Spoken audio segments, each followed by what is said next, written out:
ರಾಜ್ಕುಮಾರ್ ಅಂದರೆ ನಮಗೆ ತುಂಬ ಅಭಿಮಾನ. ಮೇಡಮ್ ಅವರು ಅಂದರೆ ನಮ್ಗೆ ತುಂಬ ಅಭಿಮಾನ. ಅವಾಗಿಂದ ನಾನು ಎಜುಕೇಟೆಡ್, ನಿಮಗೆಲ್ಲ ಗೊತ್ತು, ನಾನು ಓದಿಲ್ಲ. ಮನ್ಸಲ್ಲಿ ಏನಿದೆ ಅದು ಹೇಳ್ಬಿಟ್ಟಿದ್ದೀನಿ. ಎಷ್ಟೋ ಜನ ಜೈಲ್ ಹೋಗೋರೆ, ಎಷ್ಟೋ ಜನ ಸತ್ತೋಗೋರೆ, ಮೋಸ ಮಾಡೋರು. ಅವರು ಪಾಪ ದುಡ್ಡು ಕೊಡಬೇಕು ಅಂತ ಅಂದಿದ್ದೀನಿ. ತಪ್ಪು ದರ್ಶನ ಅಣ್ಣ, ನೀವು ಯಾವಾಗ ಗೊತ್ತಿರೋ ಬನ್ನಿ, ದೇವ್ರು ಒಳ್ಳೇದು ಮಾಡ್ತಾರೆ, ನೀವು ಬಂದೇ ಬರ್ತೀರಾ. ಬಂದಮೇಲೆ ನಿಮ್ಮ ಸಿನಿಮಾ ಮಾಡಬೇಕು ಅಂತ ಆಸೆ ಇದೆ.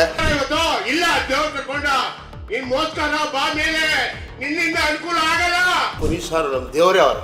ನನ್ನ ಜೊತೆ ಸಿನಿಮಾ ಮಾಡೋ ಮುಂಚೆಯಿಂದನೂ ಅವ್ರ ಜೊತೆ ಒಂದು ವಹಿವಾಟಿದೆ.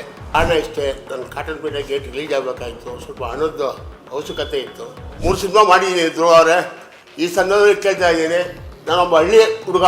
ನಮ್ಮ ಡೈರೆಕ್ಟ್ರ್ ಇರ್ಬೋದು, ಪ್ರೇಮ್ ಇರ್ಬೋದು, AP ಅರ್ಜುನ್ ಇರ್ಬೋದು, ಅವರು ಇವಾಗೆಲ್ಲ ನಮ್ಮ ಚೇಂಬರಿಂದ ಎಲ್ಲರೂ ಮಾತಾಡಿದ್ದಾರೆ. ದಯವಿಟ್ಟು ನೀವು 7 ಕೋಟಿ ಕನ್ನಡ ಸಂಸ್ಥೆಗೂ ಆ ಮಾತನ್ನ ಇವತ್ತು ವಾಪಸ್ ತಗೋತಾ ಇದ್ದೀನಿ. ಅವ್ರು ದೇವರಾಗೇ ಇರ್ತಾರೆ ಅಂದ್ಕೊಂಡಿದ್ದೀನಿ. 7 ಕೋಟಿ ಕನ್ನಡಿಗರಿಗೆ ನಮಸ್ಕಾರಗಳು. ಕನಕಪುರ ಮಾಡೋ ಶ್ರೀನಿವಾಸದ RS ಪ್ರೊಡಕ್ಷನ್.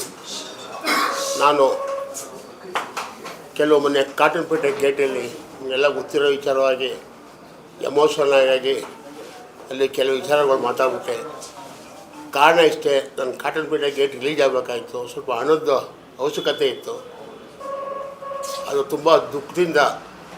ನಮ್ಮ ರಾಜ್ಕುಮಾರ್ ಅಂದರೆ ನಮಗೆ ತುಂಬ ಅಭಿಮಾನ. ಮೇಡಮ್ ಅವರು ಅಂದರೆ ನಮ್ಗೆ ತುಂಬ ಅಭಿಮಾನ. ಅವಾಗಿಂದ ಪಾಪ ಪುನೀತ್ ಸರ್ ನಮ್ಮ ದೇವರೇ ಅವರು.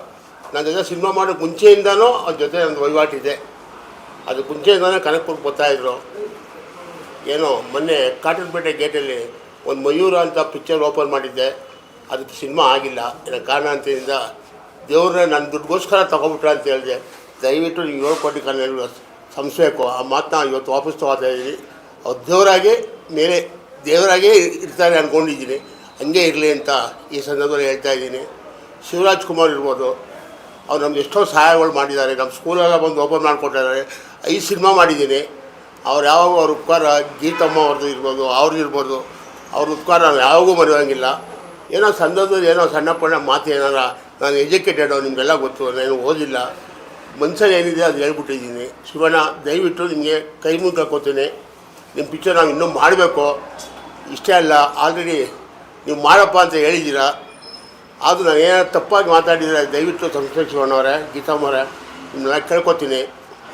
ಮತ್ತೊಂದು, ನಮ್ಮ ಪುನೀತ್ ರಾಜ್ಕುಮಾರ್ ಅಭಿಮಾನಿಗಳು ಎಲ್ಲರೂ, ಸಾರಗೋವಿಂದ್ ಸಾರ್ ಇರ್ಬೋದು, ಎಲ್ಲ ಇರ್ಬೋದು, ನಿಮ್ಗೇನಾರ ಪುನೀತ್ ಬಗ್ಗೆ ನಾನು ಮಾತಾಡಿರೋದು ನಿಮ್ಗೇನಾರ ನೋವು ಅನಿಸಿದ್ರೆ ನಾನು ದಯವಿಟ್ಟು ಸಂಸ್ಬಿಡಿ. ತಪ್ಪಾಗೇನೋ ಅಂದ್ಬಿಟ್ಟಿದ್ದೀನಿ.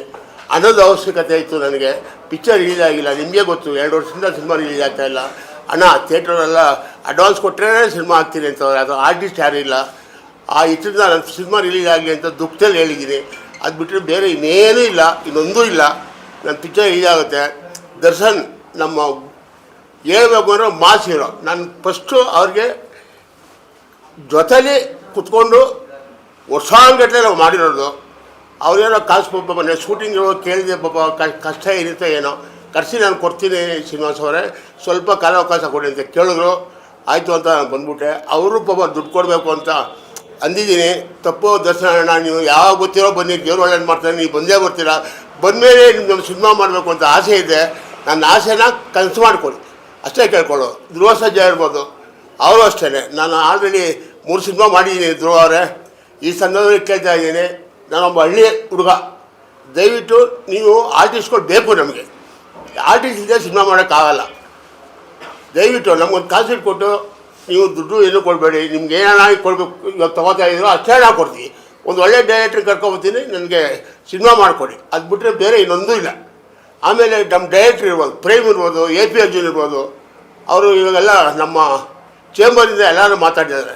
ಇಲ್ಲ ಸಿನಿಮಾ ಮಾಡಿಕೊಡ್ತೀನಿ ಅಂತ ಹೇಳಿದ್ದಾರೆ. ಅವರು ಸಿನಿಮಾ ಮಾಡೋಕ್ಕೆ ಒಪ್ಕೊಂಡಿದ್ದಾರೆ. ಅವರು ಇಂಥ ಸಂದರ್ಭದಲ್ಲಿ ಹೇಳ್ತೀನಿ, ನನಗೆ ನಿಮ್ಮ ದುಡ್ಡೇನೂ ಬೇಡ, ನಮಗೆ ಸಿನಿಮಾ ಮಾಡಿಕೊಡಿ, ಒಳ್ಳೆ ಕಥೆ ಮಾಡಿಕೊಡಿ. ಯಾಕೆ 4 ಜನಕ್ಕೆ ಅನ್ನ ಸಿಕ್ಕಲೇ ಬಂದಿರೋದು. ನನಗೂ ದೇವ್ರು ತಿನ್ನಕ್ಕೆ ಉಣ್ಣಕ್ಕೆ ಎಲ್ಲ ಕೊಟ್ಟಿದ್ದಾರೆ. ಅದು ಬಿಟ್ಟರೆ ಬೇರೆ ಏನಿಲ್ಲ. ದಯವಿಟ್ಟು ನೀವೆಲ್ಲ ಸಹಕರಿಸ್ಬೇಕು. ಇನ್ನು ಕನ್ನಡ ಇಂಡಸ್ಟ್ರಿಲಿ ನಾನು ಉಳಿಸ್ಕೊಳ್ರಿ. ಕನ್ನಡ ಇಂಡಸ್ಟ್ರಿ ಇನ್ನು 10 ಸಿನಿಮಾ ಮಾಡಬೇಕು ಅಂದ್ಕೊಂಡಿದ್ದೀನಿ. ಇನ್ನೂ ಒಂದು 15 ವರ್ಷ 20 ವರ್ಷ ಮಾಡಬೇಕು ಅಂದ್ಕೊಂಡಿದ್ದೀನಿ. ನನಗಿನ್ನೂ 65 ಏಜು, ಇನ್ನೂ 10 ವರ್ಷ ಮಾಡ್ತೀನಿ ಅಂದ್ಕೊಂಡಿದ್ದೀನಿ. ನೀವೆಲ್ಲ ಸಹಕಾರ ಕೊಟ್ಟರೆ, ಪ್ರೆಸ್ ಇರ್ಬೋದು, ಮೀಡಿಯಾ ಇರ್ಬೋದು, ಎಲ್ಲ ಸಹಕಾರ ಕೊಡಿ ಅಂತ ಈ ಸಂದರ್ಭದಲ್ಲಿ ಕೇಳಿಕೊಂಡು ನಿಮ್ಮ ಕೈ ಮುಗಿದು ಕಳಕಳಿಯಿಂದ ಬೇಡ್ಕೊತಾ ಇದ್ದೀನಿ. ಜೈ ಹಿಂದ್, ಜೈ ಕರ್ನಾಟಕ.